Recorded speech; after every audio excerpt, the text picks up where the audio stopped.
Good morning, everybody. And I just want to give you a word of encouragement, especially to parents right now who have their children at home, and right now they're in a kind of a brave new world that we're living in right now. First, I want to say definitely a special thank you and prayers to our first responders, those who are out there working in the restaurants, keeping businesses open, and those who are working in the healthcare field, as such as myself, who encounter these things on a day-to-day basis. And really, we don't do it out of fear. We do it out of love of the job, but also love of people. So everybody, please stay safe and do what's being asked of you. Stay home, but in staying home and having your kids home, this is a unique opportunity. And I want to give parents who are having their children at home really for the first time during a time when they're supposed to be at school, a word of encouragement. Some 7 or 8 years ago, me and my wife, after we were married and William was born, my first son was born, we never thought about homeschooling. That wasn't something that we ever said we were going to do. But the cost of daycare was so expensive, and we felt like it was a waste of money to do it that way. And so we made a decision say, well, maybe we should just keep him home for a while and see how it goes. Well, when we got home, we figured out that let's try homeschool. It was like a out of body experience. We were sitting there like, oh my gosh, we're gonna screw up our child. We're gonna mess up, and that initial fear comes in because you want the best for your child, and you don't want your child to miss anything, and that's what most parents feel, and that's rightfully so. But the wonderful thing is the Lord prepares and provided.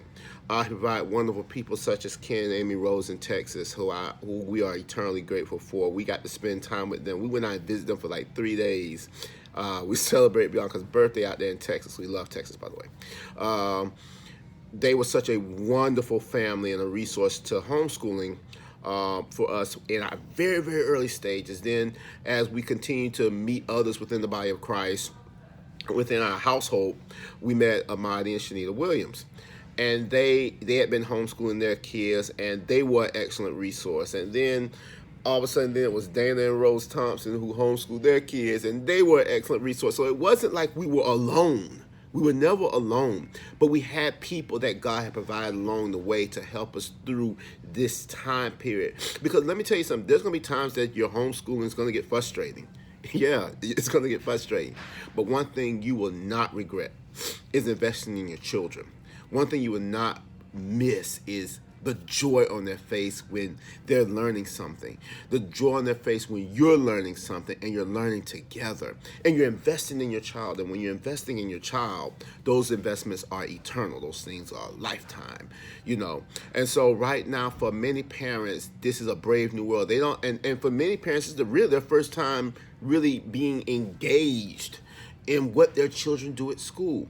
Some of them don't even know where to start. So let me give you a starting point that after so many years of homeschooling, I think we're up to like 7 now, that we have encountered that has helped us learn. First of all, you're going to learn how your child learns.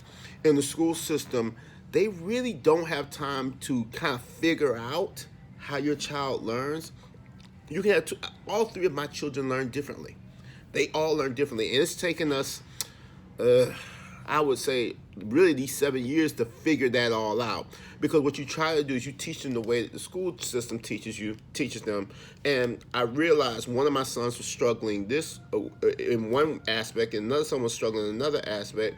And then Sierra kind of, she's coming along, but she has her quirks. And so I said, wait a minute. And as I noticed, I watched them and I saw how they did, I said, wait a minute. One son is an auditory learner, another one's a visual learner. He has a good photographic memory. He doesn't.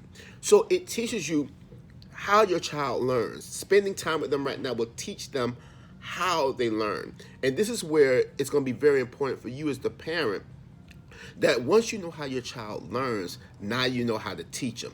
Now, the next thing I suggest you do is find out what is their passion. What is the thing they want to do? What's the thing they want to be? Okay? So, for example, many of you know my oldest son wants to be a pilot. Okay. So, let's take aviation. Guess what that means? I had to do some looking up information. So, it became a learning process, not just for him, but for me also. So, from there, We began to learn addition and subtraction. We taught them the basics of that, but then we started teaching them about angles, 90-degree angles, 270-degree angles, north, south, east, west, cumulus clouds, cirrus clouds, all those things that involve aviation, but they're also learning concepts and things that they teach in school, but just a different way. But they learned it so much easier because it was attached to something that drives their passion. And you know, anything that drives your passion, you'll learn faster. So for example, I really hated statistics. I really kind of hated math. I love science. So when it became to pharmacy school, I struggled in the beginning because it was a lot of statistics and somewhat a lot of math, and I struggled with it. But then when it got to the science portion and it got to the drug portion, guess what? I learned it very fast because that was my passion. So what is your child's passion? And when you know what your child's passion is, tailor their learning to that. Now, there's some things that they're just going to learn the hard way. One of the things we're teaching our children is about capitals and different countries. We're taking them through countries in Africa. Maybe one day we'll sit down all together in the family room and look up a YouTube video on Africa. And I have many family and friends in the body who are from different parts of Africa, many household members that's in South Africa that my children can contact. See, Facebook has a wonderful opportunity if you use it right. Social media has a wonderful opportunity if you use it right because it can connect the world. It can, but it's just a matter of how you use it. It's how you connect. And I firmly believe in this time right now, we're in a unique time where I really believe you have to start looking at the body of Christ. And the body of Christ is a resource center for the world. It's a city on the hill. It's a resource center. It's a beacon of light right now. And that for those who don't know about homeschooling, I can promise you there's someone close to you that does. There's someone there that can teach you about different curriculums. For us, we start with Abeka. We start with that curriculum. And then we start with the Kamali curriculum. Now my wife has found the Khan curriculum. And the reason why is because our children are picking up and we're learning different aspects about them. We're learning how they learn. And so now we're almost to a point where it's a mixture of Abeka and Khan and Kamali method and things like that, that our children are learning how to adapt in the world. First thing people talk about homeschoolers is what? They're antisocial. Anyone know my kids? They're not antisocial whatsoever. But the wonderful opportunity that you have an opportunity to do what God has blessed you, God has graced you to do. And that's bring your children up. Teach them what God wants them to know. Teach them how to love one another. Teach them about respect.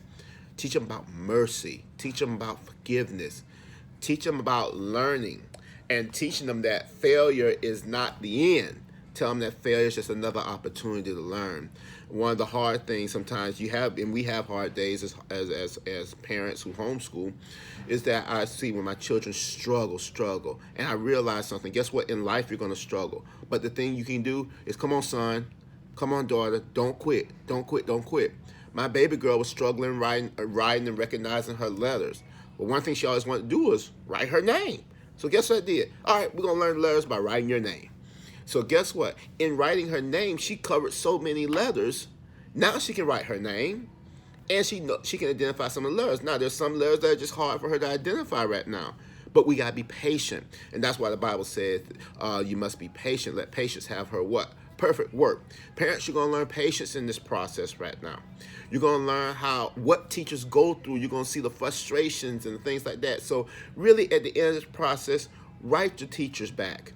You know, write them back. Tell them how much you appreciate the sacrifices they make for your child. And also understand that when you learn how your child learns, you're going to know how to help them when they come home. That means you got to invest time that if they go back to school, if you choose to send them back to school, you're going to know how they learn so that when they come home, you'll know what drives their passion. You'll know how they learn, and you can help them a lot better with their homework and with projects. But this is time for us to invest back in our children.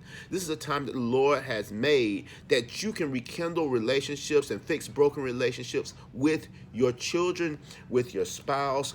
I can tell you right now, it's going to be a roller coaster ride. It's going to be a roller coaster ride. And I don't really, and I just don't think that the kids are going back to school this semester, but the learning should not stop. Learning should not stop.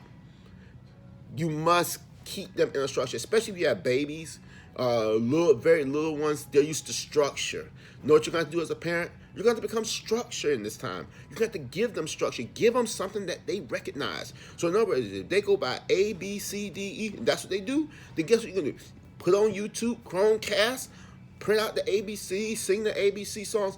You have to give them what they're used to kind of keep them in that learning mode, especially if you got babies, because babies will learn structure at that time. But if you got older kids in the grade schools, get involved. Get involved in their learning process. See what's driving their passion. What are they doing in school? Ask them to pull out their work. What are you studying right now? And if it's something that you don't know, guess what? Go learn it yourself. You got to be able to do that now. And God is making us realize that as parents, it's our responsibility to teach our children. We are the primary people. We are the primary people that the Lord has put in the lives of our children to teach them. Okay? Yes, we are blessed to have teachers and school systems and things like that. But in these times right now, that's not available for many, many people. But guess what? It doesn't mean that if you had a good relationship with that teacher, that you couldn't FaceTime that teacher, or you can't Skype or Discord, use Discord or Facebook Messenger. A teacher, but it depends on what type of relationship you have with a teacher. So that's where these things really are so important, that you should have had a relationship with a teacher. Many of us don't have relationships with our teacher. My parents growing up, and anyone who knew my parents, they knew the teachers had a relationship with them. They had a phone number. They could call them any time of the day. So as a parent, those are things that you got to really reevaluate. How active and involved are you in your child's education? So in this time, now you're the primary. You're the teacher now in these times. So I want to encourage you, sit down with your child, learn what their passion is. Then when you see what their passion is, see how they're learning, see what they're struggling with. And then from there, allow the Lord to guide you and to assist your child. Don't take this as a free time for them. Please don't. You're only hurting them more. This is a time of responsibility, a time of reflection, a time of getting involved. Don't take these times for granted. I know you're scared. I know you don't know, like, I'm going to screw my child up. No, you're not. No, you're not. You're not going to do it, because not only are you're not alone, but your child will love learning from you. Guess what? Home economics, they don't even do that too much anymore. Guess what? Got home economics in the kitchen. Okay? Hey, teach them measuring. Measure things in the house. Inches, feet, yard. My son likes football right now. Okay, fine. How many feet are in the yard? And he learned it. How many yards on a football field. He learned it. And so he wants to be an architect. So now he learns how to calculate perimeter and area at 8 years old. And so that's his passion. And now he generally looks up how to do 3D models. He generally looks up shapes. Your child will begin to invest in themselves if you know what drives their passion. Because a lot of them are sitting in school and they're bored because they're not interested in what they're learning. It's just that they don't have what they're interested in. It's not being taught right now. So it's boring to them. It's that. And right now, you cannot allow your child to get bored. Get involved. How about learn about government? Learn civics right now. How about pick up a biology book? Learn about biology. But this is about you as the parent being back in your original God-mandated position, which is to teach the children. And so I want to encourage you. Myself and Bianca are always available. If you have questions about anything, you can reach out to us through Facebook or through our new household YouTube channel. Feel free to ask us any questions that you may have, and we will definitely share our experiences. I believe this, and this happened some 7 years ago, 7 or 8 years ago. The Lord spoke to our households and told us to go into our rooms, and while the removal of restraint was going on, and without getting into a lot of details about that, within that room we learned about our identity, and we learned about the elementary doctrines of Christ and what it means to have the character of Christ, and that being formed in us, and that the word becoming flesh in us, and that we're not just a word, but we're also the manifestation of that word in our actions and how we treat people.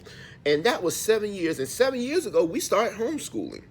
And we just thought that, okay, we're going around, a lot of people looked at us kind of weird and everything. And people do look at you weird when you're homeschooled. Trust me, they do, they do, they do. And so then all of a sudden, now we're at this time, boom, where you have no choices at this point, especially if you're here in Florida. You have no choices. Yeah, there's some schools that have district learning, but most schools don't have that. Now, those who have been prepared back then are now resources for people right now. And this is how you quell the fear, because God has already prepared the people for such a time as this. When people were snatching hand sanitizer off the shelf, guess what? We were learning back then how to make hand sanitizer without any of those chemicals at all, because we had resources in the house that was learning those things while we were, quote unquote, in our rooms. And so we have been prepared for these types of things. You have resources. Use those resources. Reach out to your neighbors. Reach out to your friends. Someone knows what's going on. Someone knows what to do. So be encouraged, parents. This is a very special time that we're in right now. But I tell you, it's a blessed time also, because what man or anybody has intended for evil, God's always going to turn for good. And putting families back in homes with each other for extended periods of times, trust me, that's going to be the work of God. Now, you can make it a nightmare if you choose. You can choose not to invest in your kids and spoil your kids. But it says, thou to spare the rod, spoil the child. And that rod is not necessarily a belt or a switch. That rod is also leadership. And so don't rob your child of the leadership that you're supposed to provide. Teach your children, get involved. And I promise you, I look at my kids and I say, I'm blessed, man. I'm really blessed, man. There are days we go at it now. I'm telling you now, as a dad, we go at it. But there's also days we come back to it and say, all right, let's get on it again. And my kids know. And they see how you love them, how you invest in them. So I encourage you today, start learning with your kids. Take today to say, talk to me about what you learned in school.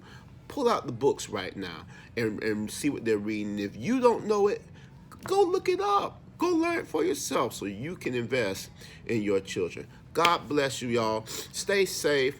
I'm very blessed, and I believe the Lord has his hands of protection on many of us who are in the medical field, those of us who are first responders, those who are working in the grocery stores, those who are cleanup, janitors, maintenance, that are hands-on. I really, really, really mean hands-on. And I really know that God has his hands of protection on us. My prayer is that you obey what the government is saying in these times. Stay home, but use this time to really rekindle some relationships that may not be where they need to be. So God bless you. I love you, and I'll talk to you soon.